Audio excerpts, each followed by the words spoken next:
Lagi-lagi 10 orang ditangkap sedang pesta sabu di Hotel Banda Aceh. Wow, apakah ini namanya Aceh? 10 orang diringkus oleh polisi.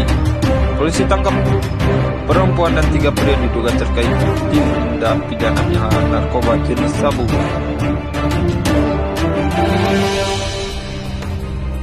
Subscribe dulu and like, and jangan lupa tekan tombol lonceng. Pesta sabu di Hotel Hermes Banda Aceh. Dari informasi yang berkembang, 3 dari 5 perempuan tersebut berstatus mahasiswa. Mereka ditangkap bersama 5 pria lain di dalam 2 kamar. Wah. Apa mahasiswa Aceh? Gak tahu lagi